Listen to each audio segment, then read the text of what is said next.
Na reforma tributária, fornecedor sem nota pode virar prejuízo. E o pior é que muita gente só percebe isso quando o orçamento já ficou muito mais caro. Fala pessoal, eu sou Marcel Ribeiro e esse é o Obra no Controle. E hoje eu vou te mostrar de um jeito bem simples como funciona o crédito de imposto, por que as informalidades viram custos escondidos e o que muda na hora de escolher o fornecedor para não perder margem e nem contrato.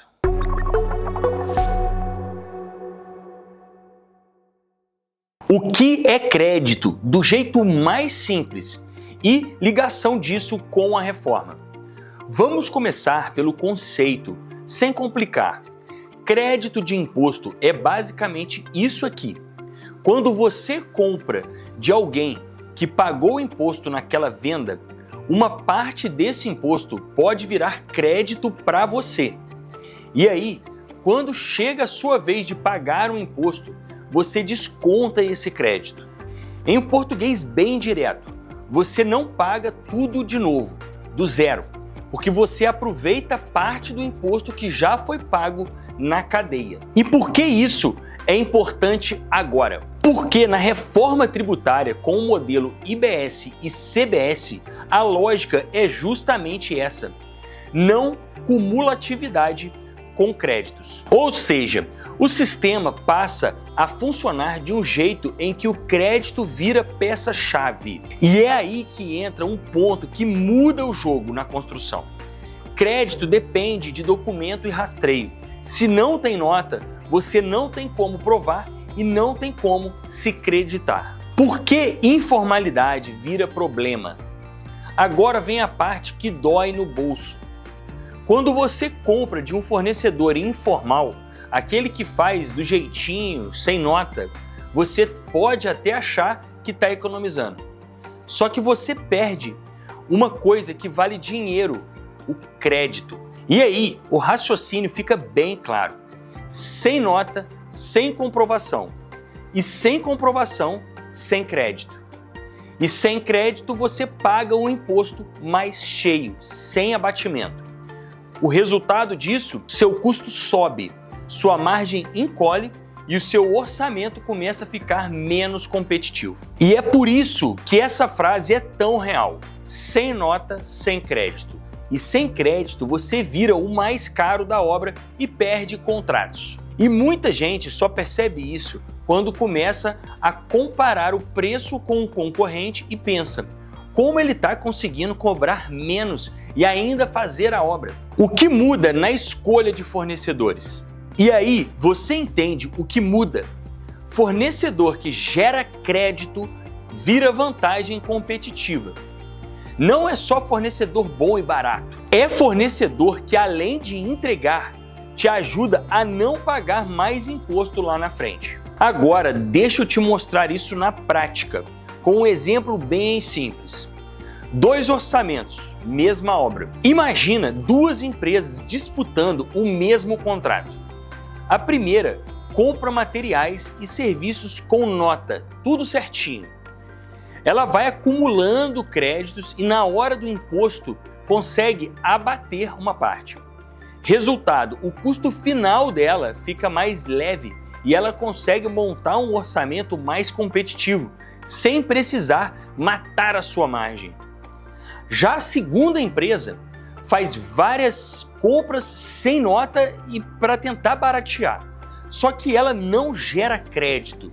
E quando chega o imposto, ela paga mais caro. E o resultado disso, o orçamento dela começa a ficar mais caro.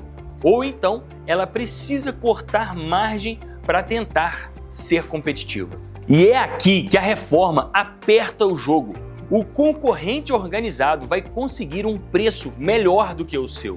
E você vai sentir isso no orçamento antes mesmo de entender o motivo. Se esse conteúdo tá te ajudando, já deixa aqui o like. Isso ajuda o YouTube a entender que você quer ver mais vídeos como esse. Checklist prático de formalidade do fornecedor. Beleza, então como você evita cair nisso? Não precisa virar advogado e nem contador. Você precisa de um checklist mínimo para o seu fornecedor. Primeiro, nota ou documento fiscal. Se não tem documento, você está assumindo o risco de ficar sem crédito e isso pode virar custo direto no seu imposto. Segundo, comprovação e organização mínima. Não é só emitir a nota, é ter tudo isso bem organizado.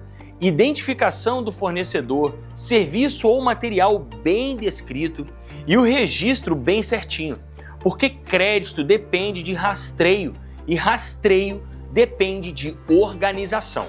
Terceiro, mão de obra regularizada quando aplicável. Se você contrata serviço que envolve equipe, precisa olhar isso também, porque a informalidade não é só na nota do material. Muitas vezes está na prestação de serviço e é aí que o problema vai junto. E aqui entra a mudança de mentalidade. Fornecedor formal não é só bonitinho, é estratégia de preço e margem. Dica bônus, curva ABC. E agora uma dica bônus que é muito boa para construção, porque resolve isso sem você tentar arrumar tudo de uma única vez. Use a curva ABC dos seus fornecedores. Em vez de sair cobrando nota de todo mundo ao mesmo tempo, você começa pelos fornecedores da curva A, que são aqueles que mais pesam no seu custo da obra. Porque é simples, se você regulariza e organiza primeiro quem representa a maior fatia do seu gasto, você já destrava o maior impacto em créditos, custo e competitividade. Então, o caminho prático é: você chama os fornecedores da curva A, alinha os documentos fiscais e combina a rotina e deixa tudo redondo. Depois você vai descendo para os fornecedores da curva B e C. Então, recapitulando rapidinho, com a reforma tributária e a lógica de créditos IBS e CBS, documento vira dinheiro, porque crédito depende de nota e rastreio. Então, quando você compra sem nota, você pode até achar que economizou, mas na prática você fica sem crédito e paga mais imposto e mais cheio. E isso pode deixar menos competitivo o seu orçamento. E para você agir agora, aplica o checklist mínimo de formalidade. E se quiser fazer isso de um jeito mais inteligente, começa pela curva ABC e resolve primeiro com os fornecedores da curva A, beleza? E agora eu quero saber de você. Qual é mais difícil hoje? Conseguir um fornecedor com nota ou negociar prazo pagando certinho? Comenta aqui embaixo nos comentários. Se esse vídeo te ajudou, se inscreve no nosso canal e ativa o sininho, porque aqui no Obra no Controle a gente sempre traz conteúdo direto e aplicável para você ganhar controle de verdade nas suas obras. A gente se vê no próximo episódio do Obra no Controle e juntos vamos ajudar a construir o Brasil.